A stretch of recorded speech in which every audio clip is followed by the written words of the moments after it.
is occasionally we have pieces by people whose views we would like to promote that we think are sort of promulgating a more sane approach to Iran, more of a realist approach to solving the problems without invading or attacking Iran. But we also are closely tracking what neoconservatives and hawks and others are saying about it and trying to piece together themes of their writings and remarks.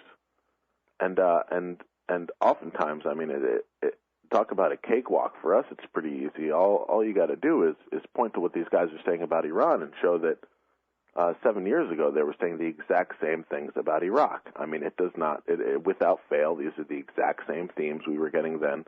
All these things about appeasement, these things about what Eli, my colleague Eli Clifton, and I have come to call reverse linkage. Linkage, of course, is the idea that's been put forward by even neocon darling General David Petraeus, that solving the Israeli-Palestinian conflict would take away a major propaganda coup and would make it, for Islamic extremists, and would make it easier for the U.S. to deal with some of its troubles in the Mideast. Just as Colin Powell wanted immediately after September 11th. That exactly. was the CFR line. We have the capital, the political capital, to tell Sharon, do what we say, we're not playing anymore. And instead, we said, oh, I know, we'll just do whatever Sharon says. And this was also, as I said, what the foreign minister of the UK, Jack Straw, was saying. And instead we have what we're calling reverse linkage, which basically there is no precedent for no sort of serious analysis of the geostrategics will bear it out. But they basically, the neoconservatives have this idea that the road to Mideast peace runs through any Muslim capital, but never Jerusalem. And so, first it was Baghdad that people like Clifford May were writing op-eds in the lead into Iraq that first you got to get Baghdad, and then you have the leverage, and America will be negotiating from a position of strength to be able to solve the Arab-Israeli conflict. Well, obviously that didn't happen. And now these guys, Jennifer Rubin has literally said the road. Jennifer Rubin, who writes for Commentary, which is the kind of venom-spitting neoconservative magazine, she writes literally that the road to peace has to run through Tehran, and she is like many hardline neoconservatives, a proponent of the idea that sanctions and diplomacy have already failed, and it's basically time to move on to bombing. I'm always hyperbolic, but I like to try on at least hyperbolic points of view to sort of see what truth there is to them. And I wonder whether this is really a different situation than when America uses the CIA to overthrow somebody's government or control somebody's government. They buy off a certain colonel here and a certain intelligence asset there, and they basically control somebody else's state from afar. Isn't that what Israel's doing to us? Or is the United States government, they think that they want to do it this way anyway because after all they get to sell or buy more Lockheed planes with our money or whatever? Or is this really the case where, I mean, to me it's very meaningful. I'm not sure what it means, but it must be meaningful that Colin Powell got told, no, you shut up. And instead we did it Sharon's way instead of what the Pratt House would have wanted, which is where foreign policy's made, which is how America's run, I thought. It had been. Well, of course, there's the classic book by John Mearsheimer and Stephen Walt, The Israel Lobby, which sort of puts forward a theory that you're talking about now. I think that I overstated it compared to their book. Yeah, their Certainly. book is academic and scholarly and very careful in that respect. And actually, your hyperbole, as you called it, is like you say, an overstatement of their argument, but they're actually attacked for making basically what you just said, even though they don't state it in that clear terms, and they're much more nuanced. But I think that... Can you give me an example of that, what you mean, that all I'm saying is what they brag, but not quite in the same words?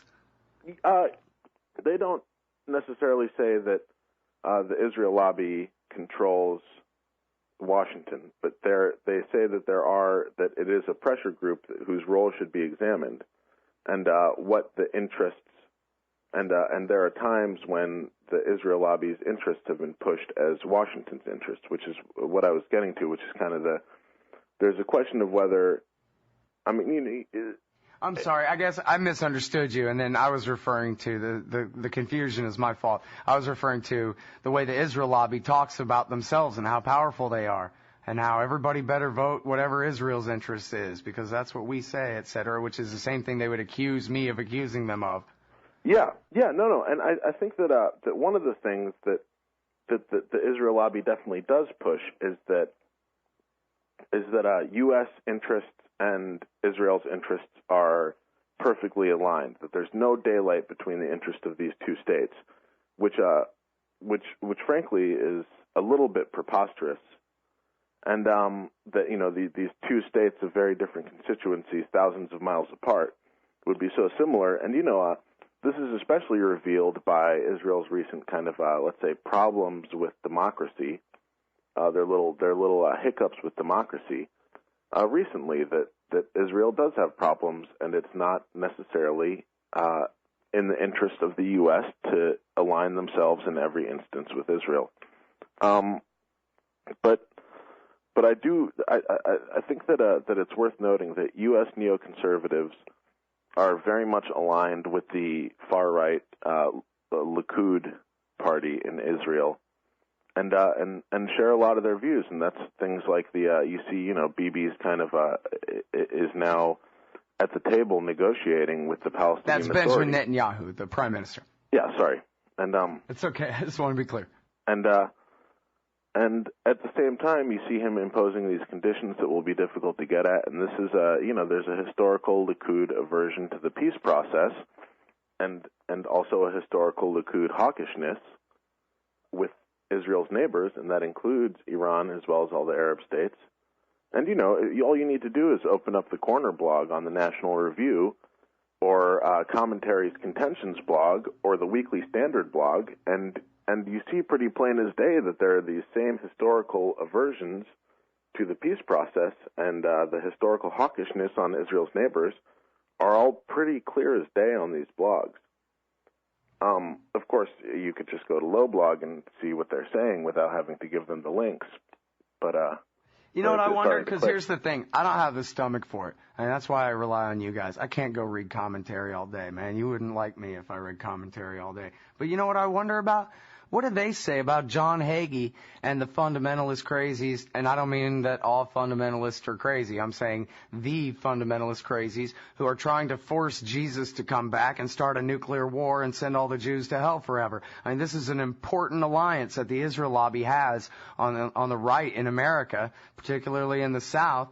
What does Jennifer Rubin say about them? She just loves them and they're wonderful? Or, I'm curious about that. Well, Jennifer, actually, it's funny you should ask, because at this very second, right as you called me, I'm sitting here writing up our daily talking points, and I'm writing about a blog post where Jennifer Rubin compares Obama's speech to a video by Christians United for Israel, Pastor John Hagee's organization, which she quite admires.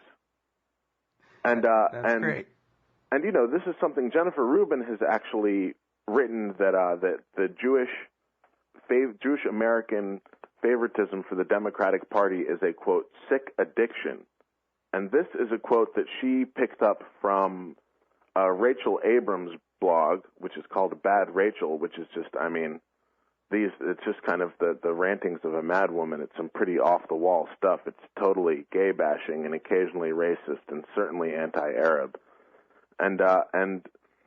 This is basically Rachel Abrams, who's Elliot Abrams' wife, the daughter of Norman Podhoretz, the adopted daughter of Norman Podhoretz and the daughter of Midge Decter.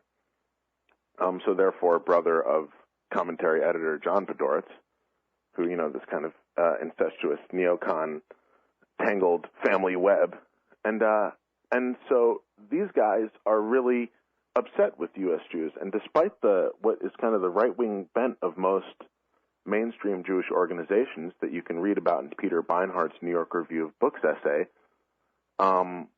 despite that, she thinks that U.S. Jewish organizations and U.S. Jews are not nearly hawkish enough, and it's not good enough for her, and like I said, she wants to bomb straight away. And so she appreciates the support from CUFI for basically supporting the neoconservative and far-right Israeli agenda. Now, That's so amazing, you know. I think they take it with some cynicism that they don't believe in his apocalyptic eschatological vision, so that they can just kind of put that inside and say, okay, you know, we'll take the $2 million checks for settlements and these sorts of things without having to worry about the apocalyptic vision. But it's a general shift. You know, I think that there have been some surveys that have shown recently that American Jews are overwhelmingly liberal, and especially younger American Jews are cooling to Israel. And there's a big discussion about where the right-wing supporters of Israel will turn for this unconditional support. And one of those places is evangelical Christians, who, as you suggest, are not all nuts, but Christian some Zionists, of them are. Christian Zionists, some of them certainly are. I mean, you can just, all you have to do is open up some news sites and read about some of the stuff these people say. And they're, 12% of the population. They're 100% mobilized. Not Zionists, but evangelical Christians. Here's the thing, too, Lee, is that, typical American Jewish values are liberal values and not right-wing values. And these guys, these Hagiites, they're not just hardcore Christian Zionists. They come with all sorts of other baggage, too. Horrifying drug wars and racism against the brown and the weak. And, they disagree. I'm sure, this is my issue. I'm not taking sides, but I'm just saying, certainly they would disagree about abortion with most American Jews who have this terrible addiction to the Democratic Party or whatever. This is a sacrifice of typical American Jewish liberal values over to the worst kind of right-wing Christians who disagree. It's foreign policy completely dominating domestic concerns, Yeah, and that's very much in line with the neoconservatives. Neoconservatives kind of some of them are a bit more complex, but a lot of them are kind of down the line far right, and in all respects, in domestic respects and even in some social respects. But certainly, as you say, there's a primacy of foreign policy, and Israel is very much central to their worldview. Yeah, and you think about, in civil liberties terms, I'm reading about Frank Gaffney, okay? Here's the most paranoid guy on the face of the earth, this side of Michael Ledeen anyway. And he is so scared that everybody wants to kill all the Jews all the time, no matter who or where they are, and what are we ever going to do? We better start another war or 3 or 4 before they, set off one nuke and turn out all of our electricity forever, and 90% of us starve to death. And this guy is bankrolling the website of the No More Mosques campaign and trying to provoke racism among the I guess Southern populist kind of redneck right-wing kind of people, the very same people who could just as easily turn that bigotry against him. And I don't understand this, I'm not sure that Frank Gaffney is Jewish.